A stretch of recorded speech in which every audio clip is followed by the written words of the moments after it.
director responsable del programa del adulto y el anciano en la jurisdicción sanitaria número 2, bueno, más bien zona costa. La doctora Gabriela Ciñaga Amezcua, que es la responsable del programa de salud de la infancia y la adolescencia. Y la doctora Cintia López Lara, que es de la unidad de control y evaluación de la jurisdicción de salud de la zona costa. El doctor Oscar Ginebra Aparicio no pudo estar porque tuvo una reunión con el secretario de salud, con el doctor Guillermo Trejo Lozar, y pues sin embargo mandó aquí a estos doctores que nos pueden hablar acerca precisamente de los avances en materia de salud en la zona costa, cada uno en la unidad, en el área que están especializados. Y traen una exposición en la que nos van a platicar acerca de eso. Adelante. Muy bien, pues muy buenos días. Buenos días. Primero que nada, gracias por la invitación. Y a nombre de nuestro jefe jurisdiccional, el doctor Oscar Ginebra Aparicio, me voy a permitir por aquí presentarles algunos datos muy interesantes acerca de lo que llevamos en el programa, que su servidor tiene pues a placer de estar al frente de él. Es el programa de atención a la salud del adulto y el anciano. Realmente lo que nosotros nos dedicamos es a todas las enfermedades crónicas en la edad adulta y adulta mayor.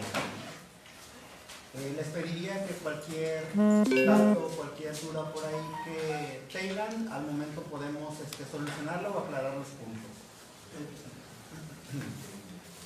Bueno, por aquí un poco, ¿qué hacemos nosotros en el programa? Pues el programa del adulto y el anciano de la Jurisdicción de Servicios de Salud número 2, nos encargamos de la prevención, de la detección y del control de enfermedades crónico-degenerativas. Dicho de otra manera, nos encargamos de lo que concierne con diabetes, con hipertensión, con sobrepeso, con obesidad y con dislipidemia, que serían los problemas de las grasas como el colesterol y los triglicéridos, además de enfermedades propias de la vida del adulto mayor. Entonces, como ven, nuestra población objetivo son personas igual o mayor de 20 años con cualquiera de estas enfermedades. Tenemos por ahí una etiqueta de ser un programa prioritario. Me gustaría decirles y especificarles por qué somos un programa prioritario.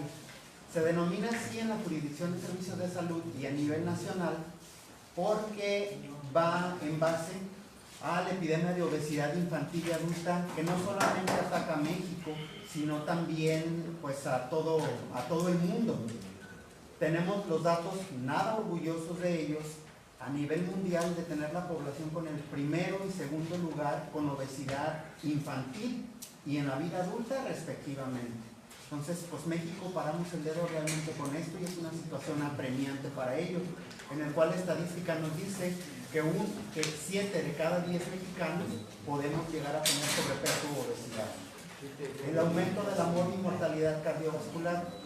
Los primeros lugares de mortalidad en el país y sobre todo en Latinoamérica son enfermedades relacionadas con eventos cardiovasculares, es decir, con complicaciones acerca de una diabetes no controlada, de una hipertensión no controlada, grasas y sobre todo la obesidad.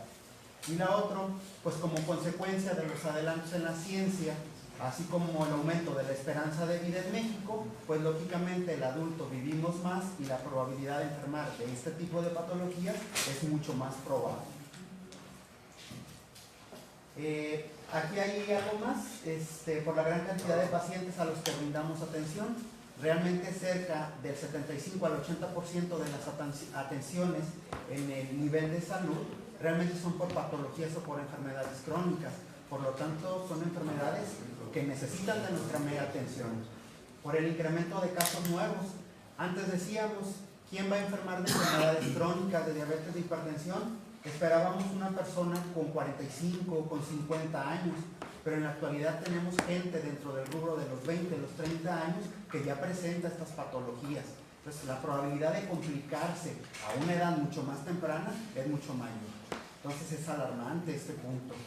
Un enfoque multidisciplinario, pues no solamente necesitamos que el doctor nos controle el azúcar o la presión, también necesitamos realmente del apoyo nutricional, del ejercitador, de las personas de enfermería, de nutrición, de nuestros médicos generales y médicos especialistas para lograr tener el control de nuestras enfermedades. Altos costos, esto es algo que de repente nos llama mucho la atención. Todos los costos en salud y todos los hospitales se derrumban ante las complicaciones de la diabetes y de la hipertensión. Llámense complicaciones de los riñones como la diálisis, llámense complicaciones de los ojos como la retinopatía, los infartos, los embolios o enfermedad cerebral vascular. Es lo principal que consume los presupuestos en enfermedades crónicas en todo el país. Y otro porque está dentro de las principales causas de muerte y de incapacidad. Ahora decíamos, personas complicadas de la diabetes de repente son amputadas por una consecuencia de ello y ya no pueden laborar y son personas que están en una edad potencial para ello. Entonces seguimos teniendo un foco importante en esto. Para ello, pues el Departamento de Salud no podemos quedarnos inmóviles hacia ello. Entonces nuestra labor es enfatizar y detectar. Hay que prevenir, hay que detectar y cuando detectamos hay que controlar a los pacientes. Esto es algo de lo que hacemos en la Jurisdicción de Servicios de Salud Tijuana. Nosotros en el programa hacemos detecciones de sobrepeso, de obesidad, detección de diabetes, de hipertensión arterial, dislipidemias, que sería todo lo que corresponde a grasas. Esa abreviatura de ahí es alteraciones de la próstata, es hiperplasia benigna prostática, alteraciones cognitivas, es decir, cuando empezamos a fallar la memoria, todas las actividades cognitivas en el adulto mayor, depresión, síndrome de caídas, incontinencia urinaria y osteoporosis, entre algunas otras que hacemos. Traigo por aquí dos tablitas que es muy interesante la información que manejamos. Esto es exclusivamente de los tres municipios que abarca la jurisdicción, que es Tecate, Tijuana y Rosarito. Nuestra plataforma a nivel nacional nos dice que en Tijuana, que aquí probablemente pues, no se alcanza a ver muy bien, pero se los leo. Tijuana, tenemos una cantidad registrada en nuestras unidades de salud de 16.633 pacientes que portan una enfermedad crónica. Puede ser solamente una de ellas o combinación. Un 67% son mujeres quien lo padecen y un 33% son hombres. Sin embargo, me permito hacer la aclaración. Son más mujeres no porque directamente los ataque a ellas, sino porque recordemos, la mujer es quien busca la atención médica primero que los hombres. Entonces es un dato relevante para ello. Y estamos registrados en 66 unidades de salud en los tres municipios. Estos dibujos que están aquí, el primero es para diabetes, tiene una cifra muy interesante. De estos 16,000 pacientes, 10,700 tienen ya diagnóstico de diabetes y tenemos un control del 48%. El corazón significa hipertensión arterial. Tenemos 12,600 pacientes registrados en los centros de salud con hipertensión y controlamos el 54% de ellos. Este icono corresponde a obesidad y sobrepeso, que están registrados 7,200 pacientes con obesidad y 16% nuestro control, mucho más bajo. Y este último corresponde a colesterol y triglicéridos, que tenemos 5,170 pacientes registrados con alteraciones de las grasas y controlamos el 28%. A lo mejor podemos estar acercándonos a los estándares de calidad y de control a nivel nacional. Sin embargo, es importante decirle que por cada persona que ya conocemos con diabetes, existen 2 personas más que no se conocen con alteración de la glucosa. Por cada persona que conocemos con hipertensión, existe otra persona con alteraciones de la presión arterial y no lo conocemos, no lo tratamos.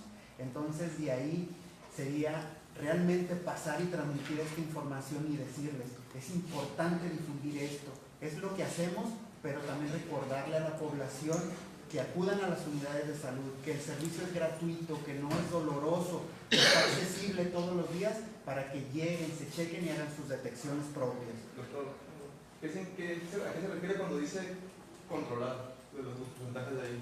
Control significa que el paciente llega a cifras donde las complicaciones no es probable que lleguen, es decir, que lleguen a cifras de glucosa, donde ese azúcar que yo manejo en el cuerpo no es propicia para que yo me complique. Y yo voy a vivir con diabetes e hipertensión toda mi vida, no se me va a quitar, pero si yo me mantengo controlado, nunca me va a pasar estas complicaciones. Y si pasa, es porque algo falló dentro de estos controles. A eso se refiere. Entonces, en 3 de ellos, más de la mitad no está controlado. Así es, de estos 10,000, el 48% de ellos, hablamos de cerca de la mitad de los pacientes, no están en control. ¿Cuáles son las causas? Algo bien sencillo y que quizás es lo más costoso para que lo llevemos a cabo. Se llama alimentación saludable, correcta, y ejercicio físico, ¿no? Actividad física y ejercicio, eso es lo que nos falla. Realmente el 20% pudiera ser una adecuación en la dosis del tratamiento farmacológico, pero más del 80%, cerca del 80%, es ejercicio y es alimentación saludable. Hay una diapositiva más. Esta habla acerca de lo que tuvimos de consulta en el último mes. Imagínense, decíamos que 16,000 pacientes tenemos registrados, pero en el último mes, por alguna curiosa razón, solo asistieron 7,600 personas a atención. Y vean, de aquí son 5,000 con diabetes, 6,000 con hipertensión, 3,500 con obesidad, 2,500 con problemas de las grasas. El control aumenta quizá un poquito en este mes. Recordemos que ya pasamos todas las festividades de diciembre, de enero. 53% para hipertensión, 15% para obesidad y 29% para dislipidemia. Haciendo hincapié en las enfermedades cardiovasculares, recientemente estamos en una campaña en coordinación binacional con el Departamento de Salud Pública de San Diego y la Comisión de Servicios de Salud Fronteriza, donde la campaña se denomina Calma tu Corazón. Esta campaña tiene a bien el hacer detecciones de hipertensión arterial y de riesgo cardiovascular a toda la población. No me interesa si tiene seguro social, si tiene seguro popular, si tiene ISSSTE, si tiene ISSSTE-CALI o si va a una atención privada. Puede acercarse a cualquiera de nuestros centros de salud o nuestras unidades o igual a las otras dependencias de salud para checarse sus niveles de presión arterial, de glucosa, de colesterol, de triglicéridos y así estar más al borde de hacer un diagnóstico temprano o prevenir con las acciones pertinentes. Estas son algunas fotografías aquí acerca de rueda de prensa que hicimos en el departamento de la jurisdicción sanitaria con las autoridades del IMSS, del ISSSTE, de nosotros como cabeza de sector y la rueda de prensa que también tuvimos por ahí en San Diego hace 2 semanas con las autoridades del Servicio de Salud Pública del Condado de San Diego. Esto solamente, cada uno de esos puntitos rojos que se ven por ahí son módulos que están puestos en el Condado de San Diego y todo esto en la franja fronteriza y sobre todo lo que corresponde a nosotros acá para Baja California y Tijuana. Los datos que obtuvimos el año pasado, seré preciso con ello, pues hacemos valoración de toma de peso, talla, que sería la altura de las personas, medimos la glucosa, colesterol, triglicéridos y la presión arterial. Lo hicimos nosotros en la jurisdicción en 36 centros de salud, 33 unidades móviles o unidades que salen a campo, comunidades de difícil acceso para tener o poder brindar estos servicios de salud y de los cuales obtuvimos que en toda la franja fronteriza mexicana se hicieron 27,957 detecciones y gustosamente les digo que más de la mitad de estas detecciones que corresponden a 18,598 son detecciones que hace la Jurisdicción de Servicios de Salud de Tijuana. Entonces es una labor importante. Estamos orgullosos de decir que muchísimos de estos números, de estos datos son de nosotros, sin embargo la tarea todavía está pendiente. Tenemos que acercarnos a toda esta población que desconoce, que no sabe de esos factores de riesgo y que no se preocupa realmente por su salud. Entonces concluyo diciendo, la labor ya está realizándose, sin embargo nos falta todavía. Entonces también es invitar a los medios de comunicación a ayudarnos a difundir estas acciones y sobre todo estas invitaciones a la población en general para que se acerquen con nosotros y detectar a tiempo y prevenir como nosotros podemos ayudarles. Bien, pues la doctora Gabriela trae algo sobre su área de niñez y adolescencia. Sí.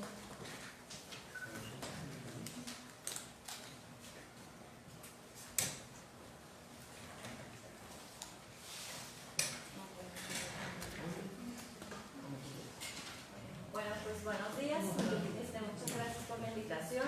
Soy la doctora Gabriela Arciniega, responsable del programa de infancia y adolescencia. Pues dentro de nuestro programa, nosotros la población blanca que atendemos pues son los niños menores de 5 años y en lo que corresponde al programa de nutrición hasta los 19 años. El objetivo de nuestro programa pues es disminuir la mortalidad por las diversas causas. Uno de los principales componentes que tenemos pues son las infecciones de vías respiratorias agudas. Esto lo manejamos en lo que son los menores de 5 años, al igual que las diarreas, y una de las funciones que tenemos es capacitar a los padres sobre la detección de signos de alarma y que estos padres pues puedan identificar cuando el menor se está complicando y pueda acudir a la unidad de salud o un servicio de urgencias lo más pronto posible, ¿no? Porque pues sabemos que todavía pues, en el estado pues sigue habiendo en la ciudad algunas defunciones por vías respiratorias y diarreicas en estos menores, ¿no? Que ha ido disminuyendo con el paso de los años por el trabajo que se ha estado haciendo en las unidades de salud y pues en los jardines de niños que año con año se trabaja de octubre a marzo en jornadas invernales para prevenir pues estas infecciones. En lo que respecta al programa de nutrición, pues en las unidades de salud pues se trabaja de manera permanente en la cuestión de la toma de peso y talla y se les da seguimiento a los pacientes con una orientación nutricional. Tenemos el área de estimulación temprana, que pues ahí prácticamente es poner en equidad a todos los niños que nazcan con una desventaja, haciendo algunas recomendaciones a los padres para que puedan hacer algunos ejercicios en casa y algunas unidades cuentan con material para poder realizar los talleres. Entonces hay algún calendario ya en cada unidad de los servicios de salud para que los padres puedan acercarse y tomen esos talleres de manera gratuita.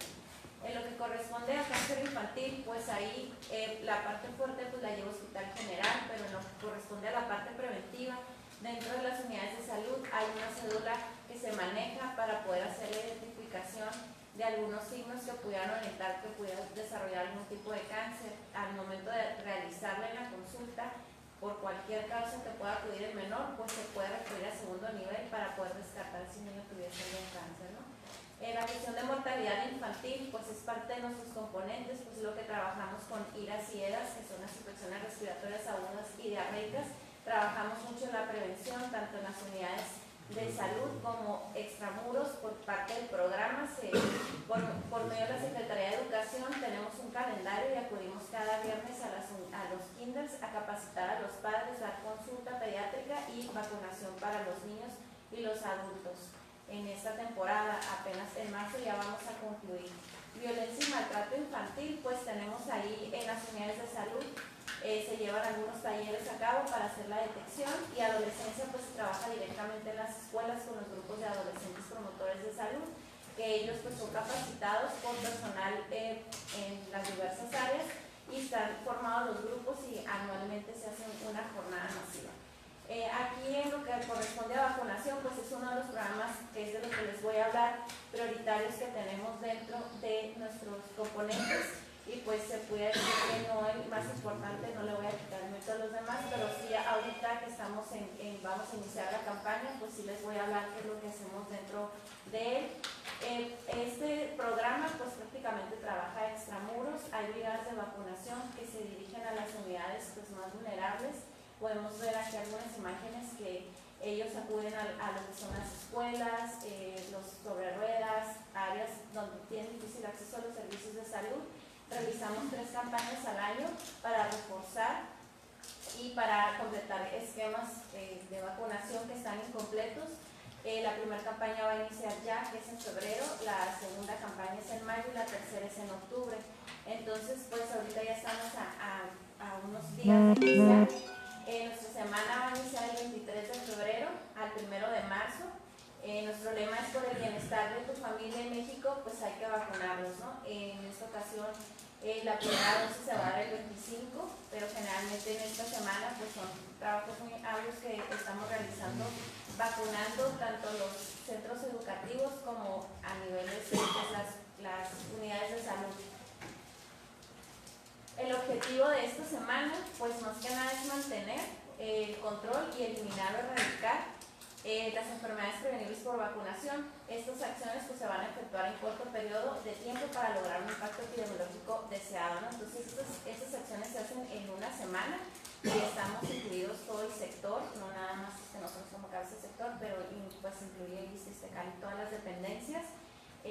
Pues para esto hacemos una presentación de lineamientos y empezamos a trabajar, ¿no? Las acciones que vamos a manejar en esta campaña, pues el componente principal de ella pues, es la aplicación de la vacuna de la poliomielitis, que es la SAVIL. Esta se va a aplicar a los niños de 6 a 59 meses de edad. Otra de las acciones que vamos a reforzar pues, son completar esquemas básicos y refuerzos para los niños que lo requieran. Otra de las acciones importantes que se hace dentro de esta campaña es la distribución de vida suero-oral, y se les da información a los padres de los menores de 5 años y a los cuidadores sobre la detección de signos de alarma tanto de infecciones respiratorias agudas como diabéticas. Esto se les hace mediante un díptico y la persona que los vacuna pues les da la información de manera directa de tal forma que el padre quede capacitado para poder detectar si el menor pues en ese momento tiene alguna infección respiratoria, pues sepa cuándo tiene que llevarlo al hospital, ¿no? De manera urgente. Doctora, ¿cuántas vacunas pretenden aplicar en esta semana? Nuestra meta es aplicar 73.070 vacunas para todos los menores de 5 años de SAVIL, y eso es lo que nos corresponde a nosotros como Secretaría de Salud. Las otras dependencias pues tienen su propia meta, ¿no? Entonces la meta pues se nos va incrementando de acuerdo a la población que nos corresponde, ¿no? Sabemos que pues, cada vez llegan más. ¿De cuándo va a ser la semana de la vacunación? Del 23 al 1 de marzo. Iniciamos ya este sábado, arrancamos con las acciones y pues nada más me queda más que invitarlos a ustedes para que puedan hacer difusión sobre esta campaña, porque pues todavía existe mucha renuncia por parte de los padres en la aplicación de las vacunas, ¿no? Y más con estos movimientos antivacunas, pues sí, en algunas ocasiones se nos ha complicado pues llegar a la meta. Afortunadamente el año pasado sí pudimos llegar, esperamos este año también pues podamos cumplirla, ¿no? Pues es todo, muchas gracias. En ese sentido, antes de que termine su participación, ¿se ha notado en los últimos años ese punto en la disminución de padres que llevan a niños a vacunar precisamente por estas campañas o artículos que se logran ver en internet también? ¿Tiene datos sobre eso o algo que nos pueda platicar más a fondo? Pues en relación a los movimientos antivacunas, uno que nos pega mucho es la campaña de mayo con la aplicación de VPH. Pues los padres de familia están muy renuentes a la aplicación de esa vacuna, porque pues hay muchos mitos al respecto, ¿no? Ya se trabaja con la Secretaría de Educación y obviamente estos niños pues tienen que llevar un permiso de consentimiento informado a los padres, pero aún así pues sí ha influido mucho la cuestión de lo que es vacunas, porque si no llegamos al 100% de la meta, lo aplicamos en otros grupos de edad. Esta vacuna va dirigida a las niñas de 9 años y de 11 años muy escolarizadas. Entonces, pues terminamos aplicándose a nuestros otros grupos de edad, en preparatorias, en algún otro grupo cubrimos con la meta que debería ser pues, nuestro principal objetivo, que son las niñas.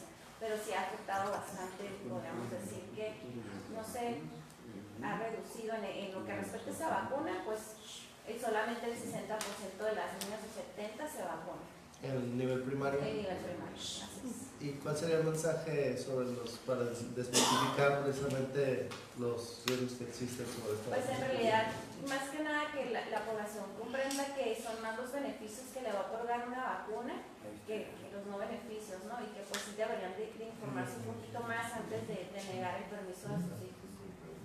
Ahorita, nomás para concluir la presentación, va a poner la doctora Cintia López Lara sobre lo que están haciendo dentro de la unidad que le corresponde. Cintia López Lara. ¿Ah, tú no? Sí, Adelante, muy bien. Aquí mi buen amigo, Camarillo, Tigre y Guerrero. Bien. Sí, bueno, dando continuidad, bueno, agradeciendo primeramente la invitación a acudir el día de hoy a comentarles las acciones que hacemos en la jurisdicción. Bueno, aunando a lo que comenta la doctora Arciniega y hablando específicamente de influenza, les comento que se lleva por medio del área de vigilancia epidemiológica vamos a hacer redundantes, una vigilancia en cuanto a esta enfermedad y casos que aparecen en los periodos de invierno. Normalmente se inicia en octubre del año previo, en 2018 se inició esta vigilancia intensa sobre casos que han aparecido en nuestra jurisdicción de influenza. Entonces es el periodo invernal a partir de octubre a la fecha, aún no termina, y en donde pues hemos encontrado 65 casos confirmados de influenza en nuestra jurisdicción, lamentablemente con 6 defunciones. Estas defunciones han ocurrido de personas que no adquirieron la vacuna, por eso decía, tomando en cuenta lo que acaba de mencionar la doctora Arciniega, son personas que no acudieron y no se aplicaron de manera preventiva la vacuna. Entonces, y sobre los otros 65 casos, bueno, llevamos un conteo y sirve de esta manera para poder darnos cuenta cuál es el tipo o el subtipo de influenza que está circulando en nuestro territorio, y sirve también para que las autoridades a nivel nacional puedan determinar la vacuna que se va a emplear al siguiente año. Entonces, bueno, es una vigilancia constante que se hace de esta enfermedad. Entonces, más que todo lo que quería era comentarles cómo vamos con esta temporada invernal y que se sigue invitando a la población también a la vacunación, porque es la manera preventiva, es lo más, las otras medidas preventivas, estando enfermos, de cuidarnos de no ir a lugares con mucho hacinamiento, cuidarnos de las temperaturas. La prevención primaria sigue siendo la vacunación. Entonces, pues, reiterar la invitación que hacen los doctores de acudir a nuestras unidades de salud, y en este caso para la aplicación de la vacuna de influenza. Doctora, estos 75 casos de influenza y las 6 defunciones, ¿en qué periodo? ¿Y cuántas vacunas disponen ustedes para la población ahorita de influenza? Estamos ahorita al 66% de aplicación de nuestra meta. Ahorita la doctora les comenta los números exactos porque ella es la responsable del área de vacunas. Pero estos 65 casos son de octubre a la fecha, por eso les comentaba, periodo invernal, lo contemplamos de esa manera. Cierra, todavía falta todo hasta como marzo, cierra el periodo invernal, y hasta esa fecha llevamos la contabilidad exacta, sabiendo que los casos de influenza ocurren durante todo el año, pero se intensifican en este periodo, ¿no? Entonces esos 65 casos son en ese periodo. Doctora, antes de pasar, de seguir con las preguntas y respuestas, a ver si nos puede platicar acerca de estas 6, responde las 6 funciones, ¿verdad? Sí. 2 mujeres y 4 hombres. Sí, 2 mujeres, 4 hombres, ninguno de los 6 vacunados. Las mujeres en la edad de 50 a 60 años, los hombres lamentablemente un menor de 1 año, que ese es el más lamentable de todos, y los otros hombres entre 40 y 50 años de edad, en su gran mayoría con antecedentes con alguna comorbilidad, y tomando en cuenta la presentación del doctor de Loera, pues diabéticos, asmáticos. Entonces sabemos que son enfermedades crónicas que incrementan la posibilidad de una complicación en cuanto a la enfermedad. Bien, pasamos a la sesión de preguntas y respuestas. Hola, Juan Felipe Prado, Juan y Lorenzo. muchas gracias, compañero Insulza. Doctora, bueno, una pregunta que quizá va a salirse del parámetro que estamos hablando, de repente rompo ahí con los protocolos, pero me lo pide el público. Hay madres de familia que por algún motivo sus hijos nacieron con el VIH, ¿verdad? Por algún motivo, por motivos de falta de información, ¿qué seguimiento le deben dar a estos niños? A veces dejan que sea el problema. ¿Qué pasa cuando no se les atiende? ¿Qué hay que hacer en estos casos? Sí, bueno, con respecto a la vacuna. Quizá no me expliqué, le pido una disculpa. Lo que pasa es que alguien del público me pregunta que hay mamás que por algún motivo, pues ya los niños que nacen con el virus del VIH. Sí. Entonces, por falta de conocimiento, por falta de formación, dejan crecer este mal. ¿Qué pasa y qué deben de hacer en este caso? Muy mal. Disculpe, me salí del tema. Pero... No se preocupe. Bueno, efectivamente todos los niños que tengan ya el diagnóstico al momento de nacer o que se sepan en lo posterior positivos deben de acudir a una unidad de salud. Ningún niño está desprotegido en cuanto a esa enfermedad, son tratados. Tienen el tratamiento otorgado por la Secretaría de Salud, sí deben de acercarse definitivamente y no dejar pasar tiempo, ¿no? Entre más rápido es mejor, se controla, es una enfermedad que ya se considera crónica, sin embargo, si se atiende y se trata adecuadamente, no evoluciona. Doctora, ya por último, ¿qué estadísticas tienen de niños que han muerto por este padecimiento? Digo, quizás es una pregunta muy cruda, pero nos la pide aquí alguien del público. No traigo las cifras como tal, pero en niños no tenemos defunciones registradas. Vaya.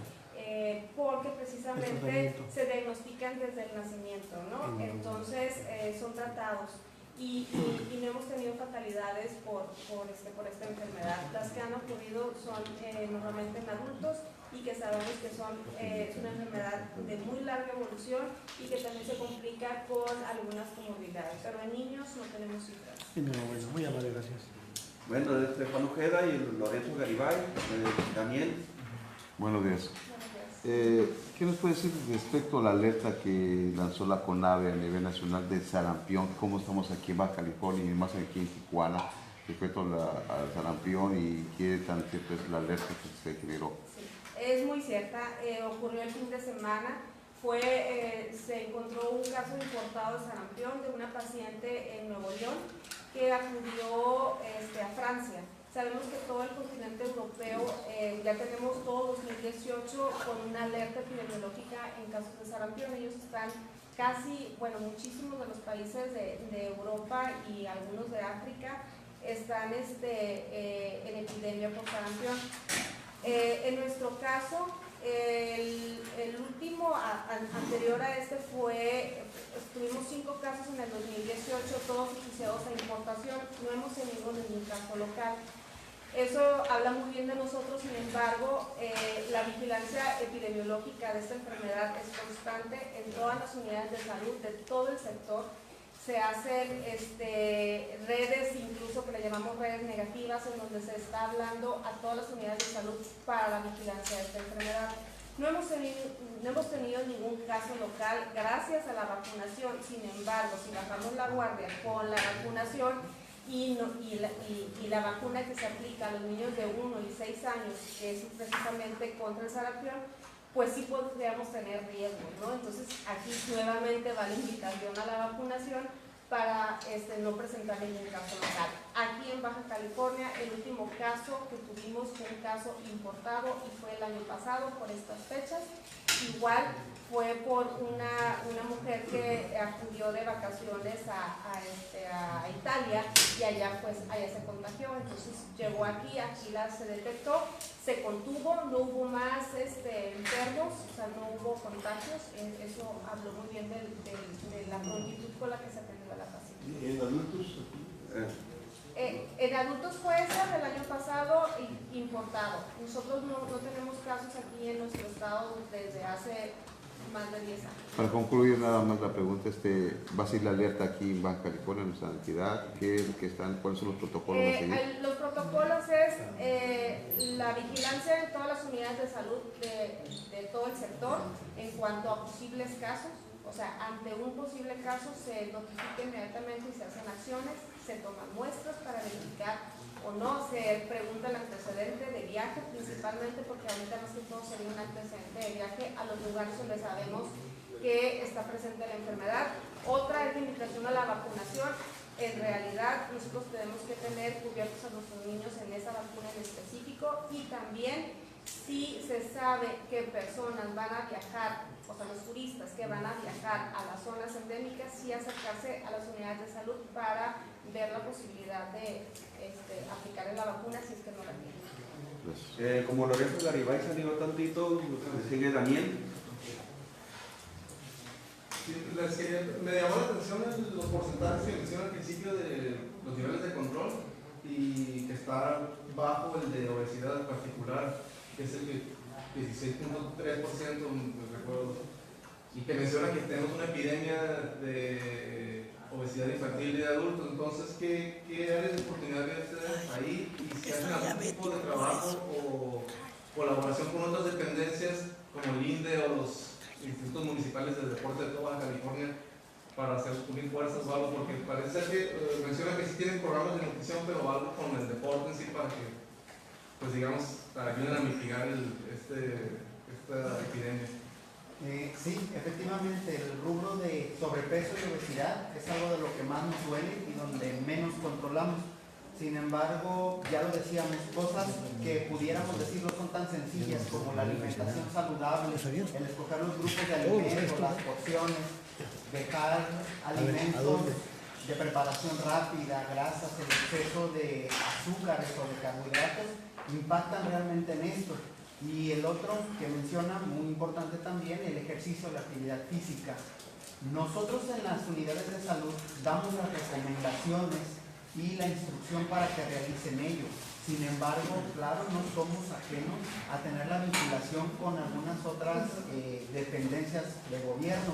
Puede ser con el Instituto del Deporte por medio de promoción de la salud, donde constantemente se sale, no solamente en el puro centro de salud, sino también puede ser a los centros comunitarios, a las alcaldías, para hacer la invitación a estos programas que sí existen. Lo que me gustaría resaltar es que a pesar de que tengamos toda esa buena intención, sí puede haber algo de resistencia, sobre todo por los tiempos que yo le voy a dedicar, porque si trabajo todo el día, si mi preparación de alimentos solo es en la noche, entonces ahí cabe la recomendación importante de los profesionales de la salud para decir cómo de una manera más fácil puedes impactar en esto. ¿Es una cuestión de cultura entonces? Realmente es cultura y seguir extendiendo los brazos, es decir, haciendo alianzas para con el Instituto del Deporte, con lo que es promoción de la salud, con el departamento de la doctora Arciniega también en el rubro de los niños, y ir desacelerando este proceso de obesidad. Porque realmente es casi una seguridad que un niño que desde edades muy tempranas está aportando obesidad, cuando llegue a la vida adulta nos va a detonar con una enfermedad crónica.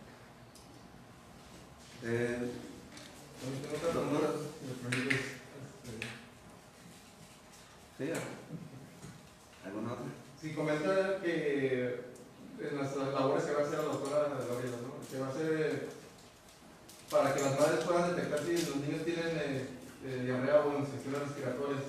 Estos en particular son porque suelen ser las principales causas de muertes en un bebé cuando no se atiende, o porque estas en particular, la diarrea y las infecciones respiratorias. Sí, en realidad porque pues queremos prevenir la mortalidad, porque pues se supone que ahorita ya no debería de haber defunciones por esta causa, ¿no? Entonces sí son muy pocas las defunciones que se reportan anualmente, pero todavía hay madres de familia que no saben detectar un signo de alarma, ¿no? Que el niño se está poniendo morado, que está dejando respirar. Entonces ese tipo de datos son muy importantes, porque si tiene una infección respiratoria, pues de primera instancia no lo llevan a atención médica, ellos lo automedican, ¿no? Entonces parte de esta información es no automedicar al menor, estarlo vigilando, que esté respirando adecuadamente, que esté comiendo bien, si le sube la temperatura, pues presente fiebre, pues que sea de fácil control. Entonces este tipo de información se está tratando pues de hacer llegar a las madres y a los padres o cuidadores para que pues cada vez fallezcan menos niños, ¿no? Que como le comento ya ha bajado demasiado lo que es la mortalidad en este sentido, pero queremos pues que realmente ahora sí que haya mucho menos casos todavía. Una pregunta, bueno, aparte quería, porque estaba viendo aquí acerca de la contingencia ante los centroamericanos, sí, los migrantes centroamericanos. ¿No pudiera platicar acerca de eso? Sí, bueno, como todos sabemos, a partir de noviembre, mediados de noviembre, tuvimos la caravana migrante aquí en nuestra ciudad. Bueno, desde el primer momento fue atendida por parte del área de salud, estuvimos dando atenciones. Posteriormente, todos sabemos el proceder de esta caravana, que estuvieron en 2 diferentes albergues oficiales por parte de las instancias, y bueno, las atenciones que se dieron en total por parte de nosotros, atendimos a más de 6,000 personas con aproximadamente 6,300 consultas que se dieron a lo largo de todo el tiempo que estuvieron albergados, en donde la principal enfermedad que se atendió fue las infecciones de vías respiratorias, también tomando en cuenta la temporada que estamos viviendo, pues era lógico, ¿no? Entonces, abarcaban arriba del